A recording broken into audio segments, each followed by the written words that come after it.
Gracias, Vilma, por acompañarnos. El programa anterior que tuve el gusto de que estuvieras, vos decías que enfermeras hay en una proporción mínima con respecto a la cantidad de médicos. Es decir, que lo que tenía que ser al revés, mayor cantidad de enfermeras frente a la cantidad de médicos. Y bueno, no se toman enfermeras. No sé si se las capacita, si se las toma, si hay concursos o no hay concursos, pero lo concreto que hay como 400.000 personas que han ingresado al gobierno como trabajadores públicos, estatales. No enfermeras, pero sí dispersos en todos lados los chicos de la cámpora.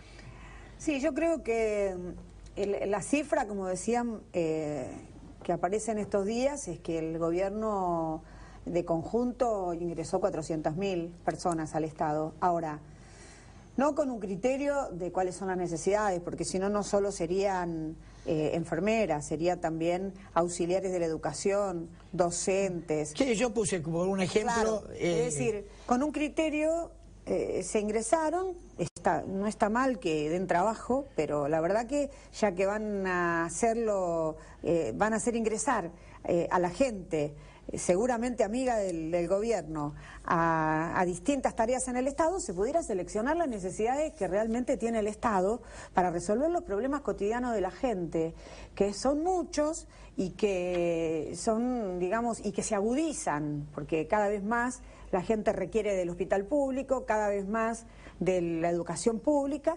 y está todo en una situación de crisis muy profunda. En estos días los docentes han incorporado con mucha fuerza en su reclamo después de las vacaciones de invierno, que salieron al conflicto por no iniciando las clases, reincorporaron con mucha fuerza el tema edilicio y el tema infraestructura y el tema comedores, porque de verdad son situaciones muy graves que se viven en las escuelas en todo el país. En la provincia de Buenos Aires, por supuesto, que es donde está el 40% de la población, por lo tanto es un tema. Pero bueno, los chicos no les dan las raciones suficientes para la cantidad de alumnos que van, y los chicos van a comer también a la escuela, porque esa es la situación que tenemos. Por supuesto. Las escuelas en el invierno, bueno, no se puede dar clase en muchas, cuando llueve, olvídate, cuando... hace poco en una escuela se cayó un chico dentro de un pozo ciego, suerte que se logró trabar y lo pudieron sacar, se cayó un padre en un patio hacia adentro, es decir, es el reflejo de una desinversión absoluta donde hay otras prioridades. Ustedes hablaban del tema del gasto público y todo, pero el gran gasto público es el pago de deuda, Este gobierno pagó 190.000 millones de dólares de deuda externa. O sea, las cosas que se podrían haber hecho en este país para terminar ahora en una situación en donde aparentemente estamos en default después de haber pagado 190.000 millones de dólares. Le pagaron a todos. Vilma, hay una deuda interna, que es una deuda social, que no existe. ¿Cómo puede ser que haya chicos que se mueren de hambre?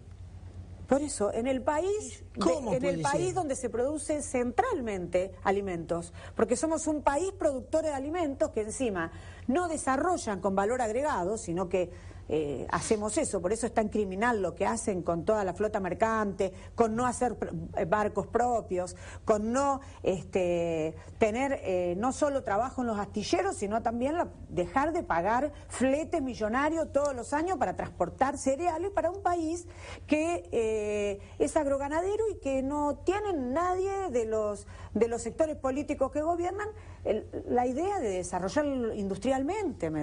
Tanta plata que recaudaron, ¿por qué no desarrollaron la industria nacional otra vez? ¿Por qué no hacen los trenes y los colectivos, por ejemplo, en Enfer, que es una de las empresas que está en conflicto, en lugar de comprarlos a China? ¿Por qué no hacen los barcos en los astilleros y entonces transportamos nuestras mercaderías en nuestros barcos y reflotamos y reconstruimos la flota mercante. ¿Por qué no se hacen acá los aviones? ¿Por qué? Porque el condicionamiento político de pagar deuda es que nosotros no nos desarrollemos como país industrial. Ellos nos necesitan a nosotros como un país agroganadero esencial, sin producir nada por fuera de eso y al servicio de las necesidades del mercado mundial. Y nosotros, la verdad, eso nos somete, somos una colonia. Bueno, yo lo dije en este programa un par de veces, alguno me miró medio raro, pero yo creo que es la versión más acabada de acatamiento de la Trilateral Commission. Bueno, en realidad adopta ahora formas particulares, porque ahora existen las corporaciones que se han quedado con todas las riquezas de nuestro país, ¿no? Entonces vinieron las corporaciones, porque el capitalismo en estos procesos de crisis viene muy parecido a lo que fue la época de la colonia, ¿no? A quedarse con el oro, con la plata y con el agua, además, y con el petróleo y con las tierras. Y bueno, acá le han abierto las puertas y las corporaciones y los bancos están de fiesta en este país. Claro. Y la verdad es que como no les alcanzaba la plata para seguirles pagando y cumpliendo, tomaron parte de ese dinero de las arcas del Estado y entonces el ANSES está lleno de papelitos que no entran en las cuentas para cobrar. A cobro, no, para poder devolverle a los jubilados esa plata, no entran. El Banco Nación también está lleno de papelitos que son papeles de deuda que no entran en ninguno de los planes de pago, porque están desesperados por pagarle a los buitres, pero por pagarle a los jubilados, por pagarle al Banco Nación, que es el que nos puede dar créditos para la vivienda, créditos para viviendas populares, y a las reservas en el Banco Central, que es lo que le da equilibrio a la moneda, no se preocupa nadie en este país. Vilma, ¿qué se podía haber hecho en este país respecto de hospitales, escuelas, infraestructura vial, que es comunicación, es desarrollo? ¿No es cierto? Sí, hay cosas que me indignan. En lugar de fútbol para todos, o la plata que se ha invertido en aerolíneas argentinas, donde se podían haber comprado 2 aerolíneas y media, ese dinero, haberlo volcado para bienestar de la gente, no bienestar de un grupo que la administra. Porque vos un ticket para volar a Mendoza lo compras en cualquier lado, pero escuelas de excelencia no hay. Hospitales con última tecnología los hay muy pocos y son pagos, no son públicos. Entonces, todo lo que se podía haber hecho, podríamos tener un país desarrollado en cuanto a educación, salud y de trabajo. Pues sí, yo creo que eso es un ángulo. Hay un criterio por parte del gobierno, hubo un criterio durante todos estos años, pero un criterio que es acompañado por el conjunto de los partidos del régimen político, porque no hay enfrentamientos con la política, las políticas centrales del kirchnerismo, en las políticas centrales, es decir, las de la energía, la de la minería, la de los barcos y el traslado de nuestras mercaderías, la de qué hacer con la tierra y la de la entrega a Monsanto, que ahora además va a privatizar la semilla, es decir, una cosa increíble, además de trabajar con los agrotóxicos y matar cada vez que fumigan en todas las zonas que rodean a los campos en donde se hace la fumigación. Es decir, hay una entrega a las corporaciones compartida por todo el arco político, porque no es que por Chevron se enfrentan Macri con Scioli, con Massa y con Unen. Es decir, en eso están todos de acuerdo con el gobierno nacional. En el pago de deuda, que vos sabés que nosotros opinamos que que la deuda es fraudulenta, es impagable, es inmoral y que es un mecanismo perverso con el cual definitivamente no tenemos futuro como país, y se está viendo, porque no es que no pagaron, pagaron y son pagadores seriales, como dijo la presidenta, y le pagaron al Fondo Monetario al contado y le pagaron al Club de París deuda que es fraudulenta absolutamente porque la tomó la dictadura para comprar armamentos y para hacer obra pública que no hizo, y esa plata salió en bicicleta financiera, entonces toda fraudulenta. Eso es el Club de París, y le pagaron incluso miles de millones más de lo que le tenían que pagar. Pero un estadista, ¿qué es lo que tiene que pensar primero? En su gente. Bueno, entonces... ¿No es cierto? ¿Qué es lo que tenemos?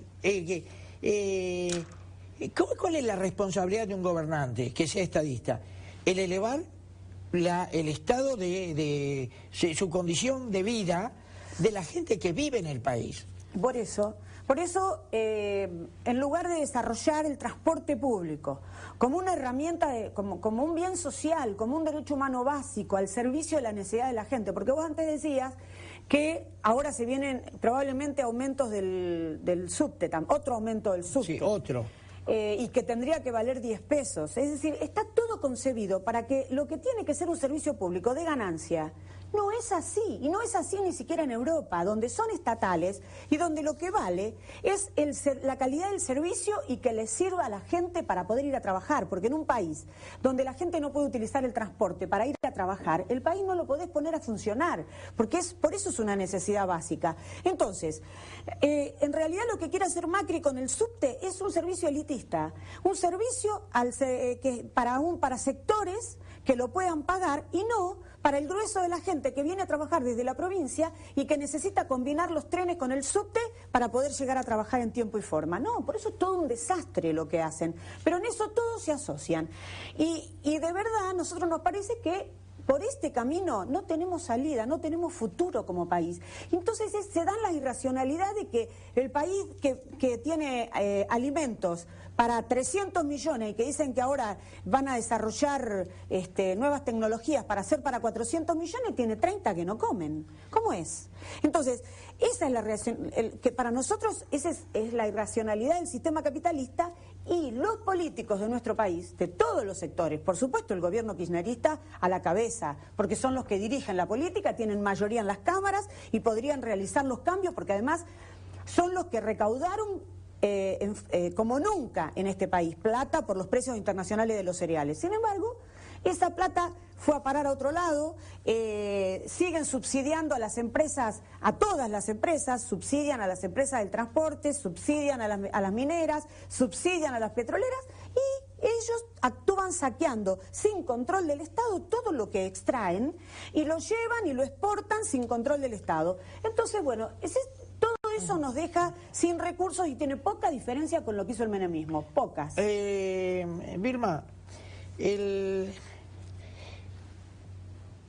dentro de poco tiempo va a haber un nuevo gobierno. No sabemos cuál va a ser el color político, pero va a haber un nuevo gobierno. La mochila que va a tener que arrastrar, porque dicen que cuando alguien cobra por no trabajar, alguien debe trabajar el doble o tributar el doble para poder mantener a ese que no trabaja. El Estado se ha agrandado en una forma espectacular. Los subsidios es un festival de subsidios. ¿Cómo se vuelve atrás con todo eso? ¿Qué tiene que desarrollar un gobierno nuevo? Porque además, cuando alguien entra en el Estado y lo efectivizan, después les resulta dificilísimo echarlo. Aunque le encuentren robando, no lo pueden tocar, tiene estabilidad laboral. ¿Cómo hacen para limpiar el Estado?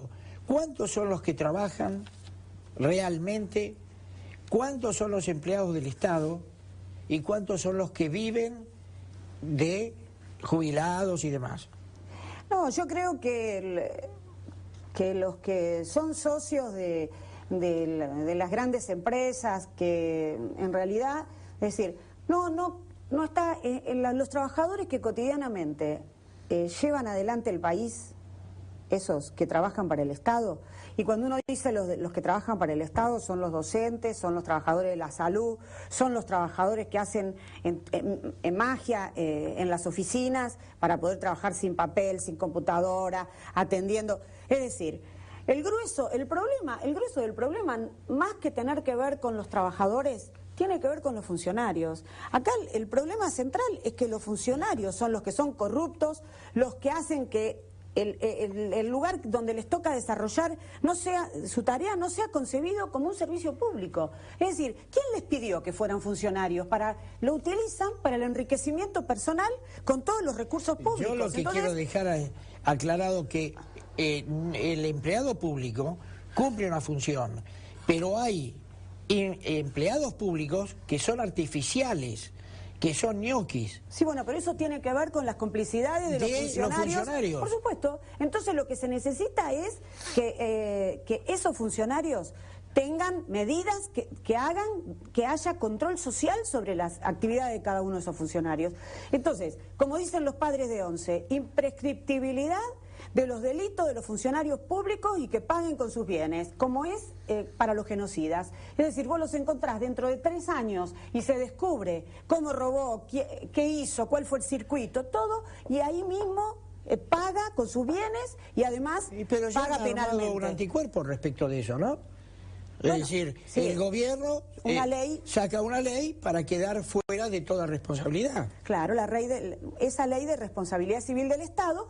Por eso, ellos buscan herramientas para mantener la impunidad para seguirse quedando y a la vez para enriquecerse. Y nosotros tenemos que tratar de tener medidas que eviten que los funcionarios puedan vivir a costas de los bienes públicos. Entonces, que ganen lo mismo que una docente de doble escolaridad o que un trabajador especializado, que vayan los hijos a la escuela pública y al hospital público, que viajen en el transporte público, que se los pueda revocar el mandato si se les pesca cualquier anormalidad dentro de su función, que además tengan que rendir cuentas periódicamente, que sean ágiles los mecanismos de revocatoria de mandato.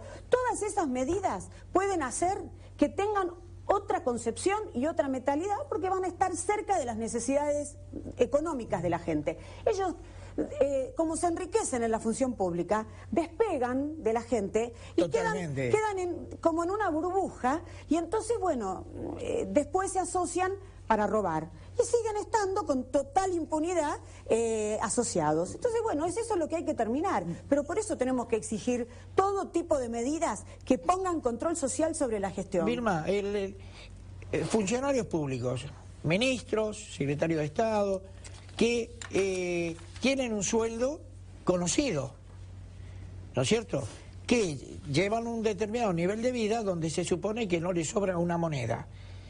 Sin embargo, aparecen comprando fastuosas mansiones, coches último modelo, más de uno, y nadie se le ocurre que eso es malversación de fondos. Sin embargo, claro, aparece un juez como Yarvide y en 24 horas dice que no ha lugar a la denuncia porque es todo bien habido. Pero mientras todo eso no se resuelva, que haya una justicia como la gente, justicia, bueno, no como la gente, que haya justicia. Bueno, pero por eso nosotros tiene que haber una reforma política donde pongamos medidas como estas que yo te decía recién y una reforma judicial que también sea en el mismo sentido, que los jueces sean electos por el voto popular. Es decir, si la gente tuviera la posibilidad de elegir a los jueces, entonces a lo mejor alguno pasa desapercibido, pero los Ollarvide, los jueces que permiten la corrupción en las provincias, los jueces federales que bancan la droga, el delito económicamente organizado, que miran para otro lado, todos esos pasarán una vez, pero 2 veces no pasan, porque van a tener que rendirle cuentas a la gente en cada elección y poder revocarlos y también que no sean de por vida, que no sean vitalicios, que se les recorte el mandato y que tengan que ganar lo mismo que gana una docente de doble escolaridad, porque un juez gana mucho más de 100.000 pesos en este momento. Y entonces, si son electos de por vida, si los elige el poder político, que es lo que pasa en el Consejo de la Magistratura, los elige el poder político, entonces después no lo podés sacar nunca. El juicio político en este país no existe, porque todos se cuidan a sí mismos, porque hoy está vudú. como en el corazón de la corrupción. Pero ninguno está dispuesto a ir a fondo con el problema del delito que organizó y que llevó adelante Vudú, el vicepresidente de la Nación.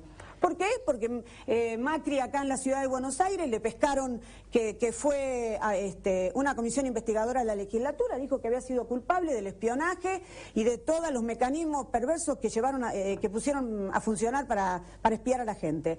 Y bueno, y sin embargo le dejó habilitado la posibilidad del juicio político y ninguno de los partidos que están en la legislatura habilitaron el juicio político. ¿Por qué? Porque se cuidan a sí mismos, porque son todos socios en la impunidad para seguir en el poder. Entonces a nosotros nos parece que si la gente eligiera a los jueces, si la gente les pudiera revocar el mandato, igual que a los funcionarios, igual que a los políticos, si los sueldos fueran los que gana la gente, estaríamos en mejores condiciones de evitar que utilicen los cargos públicos para enriquecerse. Ninguna duda, pero para eso se necesitaría un cambio tan profundo, tan importante, que yo no sé si la clase política nuestra está a la altura de tomar esa decisión, porque como vos decís, se curan en salud. ¿Por qué? Porque no saben si mañana van a estar ellos en esa posición de ser juzgados. Gracias, Vilma. No, gracias a ustedes. Nos vamos hasta la semana que viene.